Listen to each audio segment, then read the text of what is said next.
Someone very important to me asked for help with an even more important task. See, a job was done, and well, some jobs just involve framing afterward. The job that was done that I'm referring to was a custom commissioned painting, and the frame is creating an actual frame for this painting so it can be hung on the wall.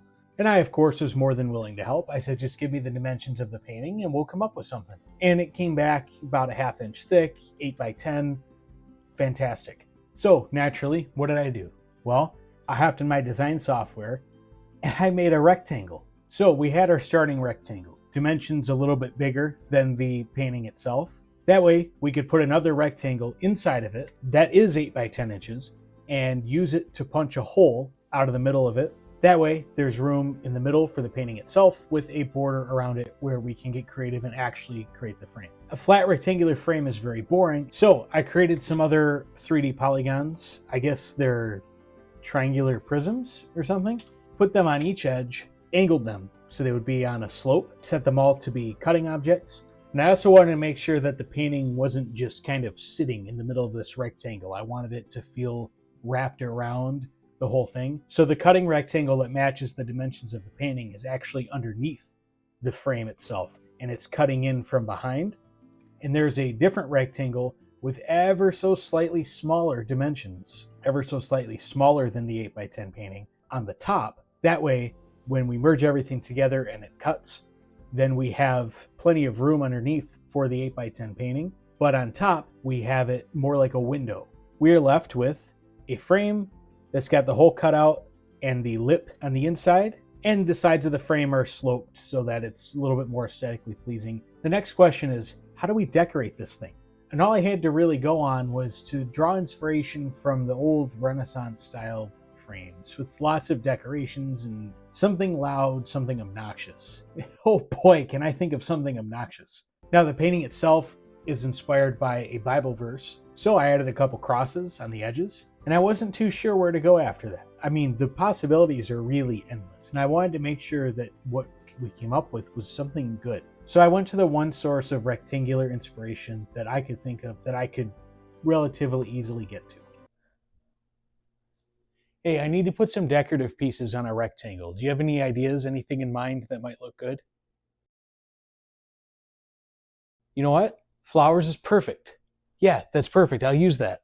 Flower turned out to be a great idea. If we're going a little crazy with the design of this thing, what better place for the flower than to have it hanging off the edge? So I put it with the center of the flower right in the corner of the frame, and I had, the most of the flower completely hanging off the corner of the frame. I was trying to think of other things that were bold, so I grabbed a couple stars and I put them up on the top.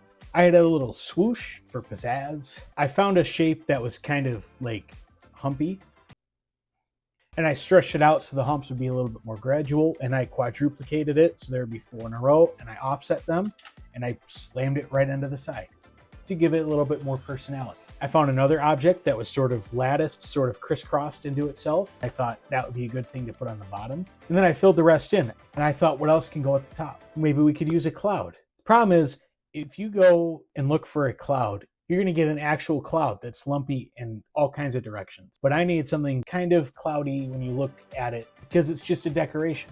I grabbed a different flower that was a little bit less loud, and I duplicated it and partly turned one of them, and I merged them together. That way we had that nice wavy shape, and I just took the top of it, slotted it right into the top of the frame. I grabbed some ovals. That way we could bring the sides in, and here's our frame.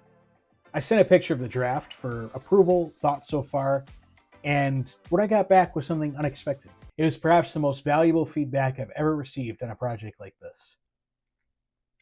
A full sketch of where maybe we want it to go based on where it is already. How does it get better than that? So I really started taking this thing apart and rebuilding it. And on the top, we exchanged the 2 stars for a sun and a moon. Instead of the wavy things on the sides and the latticed object on the bottom, we replaced it with clouds on all sides. As opposed to having 2 smaller crosses on the sides, we went for 1 larger cross that was the most forward-facing object on the frame itself and attached it right to that top cloud. Without the wavy loudness on the entire edge of the frame, change the mindset from the outside to the inside of the frame. That way it's going right around the painting itself, and it really creates a nice separation point between the painting and the frame. We ended up matching how the top of the frame was with the sun and the moon. The other three sides used stars. Because I made the frame sloped, the cloud was sticking out of the frame. To make them more prominent, we added some additional shapes as cutters to cut around those clouds and into the frame. And I also included the Bible verse that the painting was inspired by, and I put it inset into the bottom of the frame so it's cut out. This painting, of course, is going to be hung on the wall, so there's cutouts for some nail heads to go into. Now we get to the tricky part. See, my printer is not that big. Realistically, the print bed, at least the part that's usable, is about 9 by 9 inches. And the painting, if you remember, is 8 by 10. And the frame is even bigger. If you go from the corner of the inside to the outer edge of the flower, you're looking at about 4.5 more inches. So in other words, my printer is way too small to print this thing in one shot. So I had to find a way to get this thing cut into different pieces, and then we can put it back together later after it's printed. See, what I ended up doing is I created a shit ton of rectangles, and then I used them as cutting objects to cut around the different pieces. And then every time I had to get a new piece ready, I would just move the rectangles around. So it looks like a disaster. It looks like a mess, but it's calculated, it's intentional, so that everything that I don't need to print at that moment is blocked off. So I can hop into the design software and select everything involved and merge it. And then I'm left with a certain piece of the frame left over. I was able to line up all the angles and use those seam lines as the points where the frame is getting cut. It's not going right through the middle of one of the stars or the flowers or anything.